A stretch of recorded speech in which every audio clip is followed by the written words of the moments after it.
And the microbiome is what's responsible for maintaining the homeostasis for things like neurotransmitters and hormones. So there gives you your entire mood and your thought processes. And then other things in terms of health, like the immune system and antibodies, digestion and enzymes, blood sugar, insulin sensitivity, body fat, sleep cycles. And it does this by managing the levels of a staggering 500,000 different metabolites that make up 40% of the compounds in your blood. So it's no small player in the body. It's huge.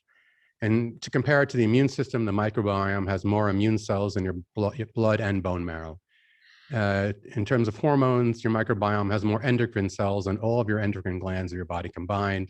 And in terms of information processing, the microbiome is 3 times heavier than the brain. In terms of genetics, the microbiome is 1,000 times more genetic information that we have access to than our own DNA. So that gives us a sense of just how enormous it is. So why didn't we see, why don't we know about this thing? All right, so here's a thought experiment. Tell someone to draw a tree. Well, okay, they draw the ground, and then they draw the trunk, and then they draw the branches, and then they draw the leaves, and maybe a little squirrel, or and maybe a little bird nest. And I say, okay, where's the other half? And they're like, well, what do you mean the other half? I'm like, the half that's below ground, the roots. There's all the bacteria and fungi all on the roots that help the roots absorb all the nutrients. Where's that? I'm like, oh, right. And so they draw that in, and that's the other half of the tree, right? The other half is the roots.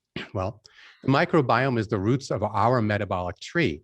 And if the roots aren't healthy in a tree or a human, then everything goes wrong. Basically, the microbiome is the single most important and most overlooked part of staying healthy.